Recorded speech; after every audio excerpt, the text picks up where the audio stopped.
Flamengo. O Flamengo não perdeu nenhum dos últimos 6 jogos contra a equipe do Internacional, torcedor rubro-negro. Foram 6 jogos, 3 vitórias, 3 empates, 9 gols marcados e 5 gols sofridos. Esse retrospecto ele mostra que ao longo dos anos o Flamengo ele vem recuperando a sua reputação perante ao futebol brasileiro, porque foram anos de humilhações no Rio Grande do Sul e hoje o Flamengo vai ao Rio Grande do Sul jogar futebol e ganha dos adversários. Ganhou dos dois. Só nessa temporada o Flamengo já venceu a equipe do Grêmio, né? E venceu também a equipe do Internacional. O Grêmio foi 2-0 na Arena do Grêmio, inclusive eu estava presente nesse jogo.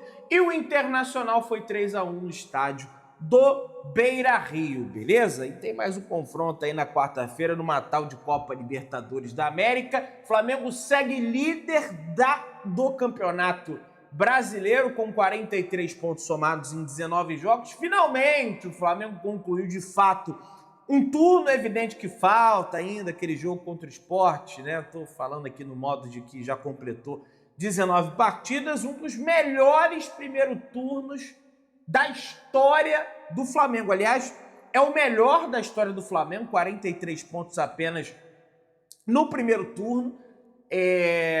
O melhor primeiro turno da história foi do Botafogo, tá? Pelo Campeonato Brasileiro de 2023, aquela pipocada, eles chegaram a pontuação de 47, o Flamengo já tá em 43. E, cara, o segundo turno, ele tende a ser mais difícil. Por quê? Você tem equipes ali brigando contra a zona do rebaixamento, você tem equipes ali brigando pela Copa Libertadores da América, que já foram eliminadas eventualmente da Copa do Brasil.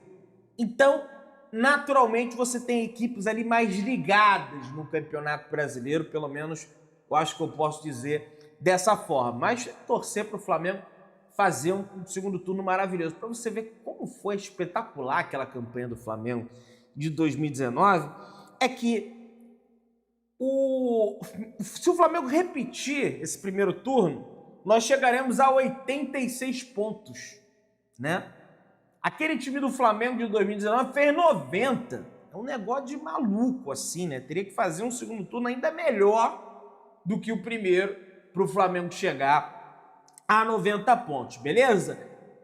Outra coisa, Vitória, espero que os chatos de plantão dê uma folga, não para o Flamengo, porque o Flamengo treina normal hoje no centro de treinamento do rival do Internacional, do Grêmio, tá? Vai ter treino hoje, tá? Não tem história da carochinha de folga. O Felipe Luiz vai separar o próximo final de semana para dar folga aos jogadores, até porque, na realidade, após o jogo contra o Internacional, o Flamengo deve dar folga aos jogadores, até porque o jogo do Flamengo pelo Campeonato Brasileiro contra o Vitória, depois da Copa Libertadores, é só na segunda-feira. Então vai ter tempo de dar essas folgas para os atletas. O Flamengo treina hoje às 3h30 da tarde no CT do Grêmio, e na terça-feira é a mesma programação. O Flamengo treina às 3h30 da tarde no CT do Grêmio. Vale lembrar que o Flamengo, os atletas que foram titulares diante da equipe do Internacional, realizam um trabalho regenerativo. Os que ficaram no banco de reservas ou eventualmente entraram na partida trabalham normalmente com o técnico do Flamengo, Felipe Luiz, beleza? E quem sabe vai até pintar uma dúvida aí na cabeça do Felipe Luiz para encarar o Internacional. Vai com Pedro ou vai com Bruno Henrique no ataque, né? O Bruno Henrique fez gol na última partida contra o Inter e o Pedro fez 2 gols contra o Internacional. Então tá embaçada a disputa pela vaga no ataque aí no Flamengo. E além de ter a melhor pontuação, o Flamengo ele também tem de forma avassaladora o melhor saldo de gols da competição, com 27 gols de saldo. Para você ter uma ideia, o Palmeiras tem 9 gols de saldo, o Flamengo tem 27. Não são gols feitos, tá, gente? Nem gols tomados. É a balança entre os dois, tá? Isso é de suma importância, cara, o saldo de gols, porque Depois você chega no final da competição, às vezes empatado ali com o adversário em pontos, e aí, de repente, você não pode ser campeão brasileiro porque o adversário tem um saldo assim absurdo. Nem que o Palmeiras ganhasse por 10 a 0 e o Flamengo perdesse um jogo, hoje o Palmeiras não ultrapassaria o Flamengo. Aliás, o Palmeiras venceu também, né, cara? Pô, o Botafogo é brincadeira. E o Palmeiras é incrível, eles vão lá, eles acham um gol, venceram por 1 a 0. É o que eu falo, se é o Flamengo ganhando por 1 a 0 e tá todo mundo reclamando, a torcida do Palmeiras tá lá feliz, que o Palmeiras ganhou por 1 a 0. E hoje nós temos o Cruzeiro aí também, né, que vai enfrentar o Mirassol, o Cruzeiro podendo perder pontos. Se perder pontos, pode ficar a 9 pontos do Flamengo, meus amigos. Tá? Nesse momento, o Cruzeiro está a 6 pontos, mas se perder, o Flamengo tem um jogo a menos em relação ao Cruzeiro. O Flamengo vencendo, vai ficar 9 pontos. Já vai, assim, não tirar da disputa, mas já vai ficar difícil, né, para o clube mineiro ultrapassar o Flamengo. O Flamengo cumpriu o seu dever e outra, poupou jogadores também. Por quê? O Pedro sai de campo com 57 minutos, o De Arrascaeta, o Jorginho e o Léo Ortiz saem de campo com 67 minutos e o Samuel Lino saiu de campo com 75 minutos. Então, foi uma situação que o Flamengo conseguiu administrar porque fez um resultado rápido de cara. Já faz 2 gols ali no primeiro tempo, no segundo tempo, aos 14, 15, 16 minutos, o Flamengo já faz o 3º gol, e a partir de então o Felipe Luiz tira a cavalaria toda, aí o Roger Machado coloca a sua cavalaria, mas a água ali já tinha mais do que ido pro brejo, por mais que o Internacional tenha feito o gol ali no finalzinho. E, gente, pela madrugada já estava resolvida a parada, foi uma desatenção ali da defesa, acontece, o importante são os 3 pontos, tá? Porque tem gente que é chata, não sabe comemorar nada, né? É lógico, todo time precisa de ajuste, aquela coisa toda que a gente já tá cansado de falar, mas vamos comemorar um pouquinho também, porque deixa a agonia para quarta-feira, que aí o Flamengo só tá vencendo por 1 a 0, pelo menos até agora, o confronto. E acho até que esse jogo, aliás, esses 2 jogos, levam pro jogo da quarta-feira um fator aí psicológico, tá? Ah, mas era o reserva, Pedrão, e coisa e tal. Cara, mas tem impacto. Para mim, tem impacto sim.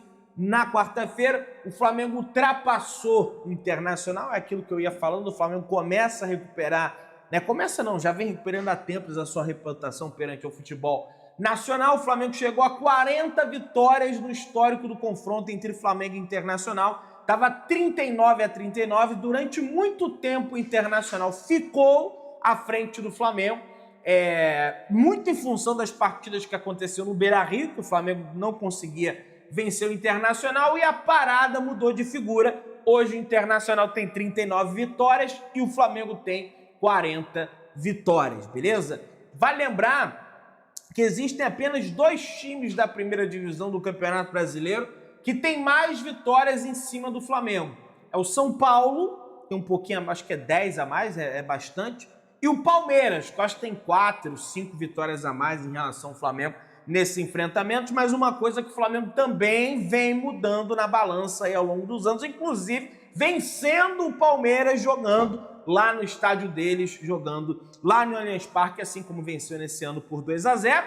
Se você parar para pensar, se o Palmeiras está 1 ponto atrás do Flamengo, é em função também daquele confronto do Allianz Parque, para você ver como é importante esse confronto direto, e terá de novo no segundo turno, só que aí a parada, o buraco é mais embaixo, porque acontece no estádio do Maracanã. Crise no Internacional, hein? Que isso, Pedrão? Pois é, torcedores do Inter xingam jogadores após derrota para o Flamengo. Um grupo de cerca de 20 torcedores aguardou a saída dos atletas do Internacional no estacionamento e apenas o uruguaio Alan Rodrigues se safou dos protestos da torcida. É bom jogador esse Alan Rodrigues, esse volante do Internacional, mas lembrando, não era para estar jogando no Internacional, porque ele foi um dos que o Internacional contratou, sendo que eles já deviam o Flamengo pelo Thiago Maia, eles não pagam o Flamengo pelo Thiago Maia e continuam reforçando, contratando jogadores para o seu elenco, beleza? Pedrão chegou à incrível marca, torcedor rubro-negro, de 145 gols com a camisa do Flamengo, né? Ele é o 11º maior artilheiro da história do Flamengo. Em paralelo a isso, o Gabigol tem 161, o Pedro tem 145, podendo alcançar o Gabigol em breve, mas o próximo ao Pedro ultrapassar é o Zizinho, que é o 10º com 146 gols marcados, e o líder é o Zico, com 509 gols marcados com a camisa do Flamengo, um negócio extraordinário, sendo meio-campista. Ah, mas ele jogou muito pelo Flamengo.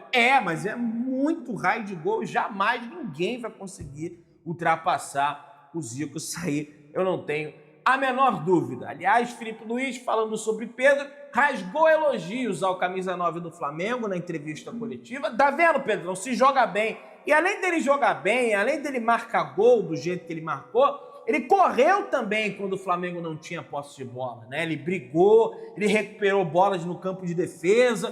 Felipe Luiz falou sobre deixar o Pedro mais próximo da área também, porque sabe que a partir daquele terço do terreno do gramado ele é fatal, e foi fatal logo de cara, né? Quando o Varela escora para ele de cabeça, né, o passe do De Arrascaeta para o Varela, e o Pedro manda a bola para o fundo do barbante. Foram 3 armações para você ver como o De Arrascaeta faz diferença. Ele não estava no jogo contra o Internacional no Maracanã e no jogo no Beira-Rio pelo Campeonato Brasileiro. Tudo bem que não era a equipe principal do Internacional, mas aí também é problema do Internacional. Ele participa dos 3 gols. É ele quem faz o cruzamento pro Varela, de perna esquerda, ainda escorar pro Pedro.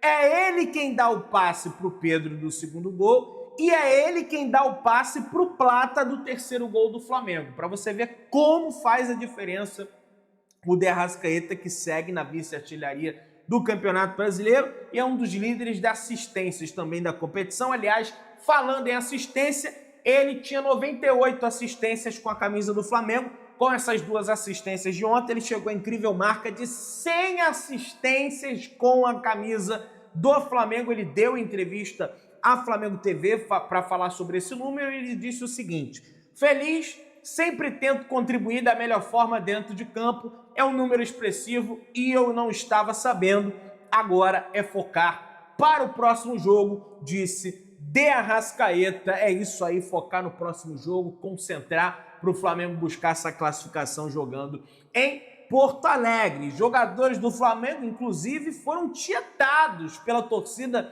do Internacional. Ontem no Beira-Rio, o Alacian tirou foto lá com várias crianças. Tivemos aí também o De Arrascaeta dando a sua camisa para um torcedor do Internacional, cenas bem bacanas. O rubro-negro geralmente é recebido com hostilidade na maioria dos estádios do Brasil, mas tem 2 estádios em questão que você vê menos ou então quase não vê, que é o estádio do Beira-Rio, torcida do Internacional, pelo menos ali em relação à torcida do Flamengo, é parceira ali, tem boa convivência, e a torcida do São Paulo, tirando o Morumbi e o Beira-Rio, todos os outros estádios são hostis, xingam, querem bater. O do Atlético Paranaense, nossa, um negócio terrível, que siga na segunda divisão, a situação tá complicada lá para eles, enfim, bem bacana isso aí, beleza? Agora, os volantes, eles fazem a diferença, gente. O que Jorginho e Saúl jogaram juntos ontem foi brincadeira. O Jorginho já vinha jogando. Ontem a gente teve a oportunidade de ver o Saúl um pouquinho mais de perto por mais tempo dentro de campo. E você vê que ele está adquirindo o ritmo de jogo, está adquirindo entrosamento com os atletas do Flamengo, isso é muito importante. O próprio Felipe Luiz disse que ele chegou sem ritmo, estava no banco até mesmo em função disso. Muitas pessoas reclamando: Pedrão, caramba, está começando com o Alan, sendo que tem o Saúl ali à disposição. O Felipe Luiz falou sobre isso na entrevista coletiva, disse que tem que ter calma, tem que ter tranquilidade, está pegando ritmo. E como jogou bola o Saúl com o Jorginho, cara, para mim, a minha posição preferida dentro de campo são os volantes. E para mim, eles são o coração do time. Um time com bons volantes, cara, não é que é imparável, até porque a outra equipe pode ter também bons volantes, mas é um time muito acima da média, um time que vai circular a bola, vai tentar controlar o jogo, vai ter a posse de bola, vai ter um bom desarme, vai cercar linhas de passe do adversário para evitar que ele entre facilmente na sua defesa, sim, faz muita diferença, pelo menos na minha opinião.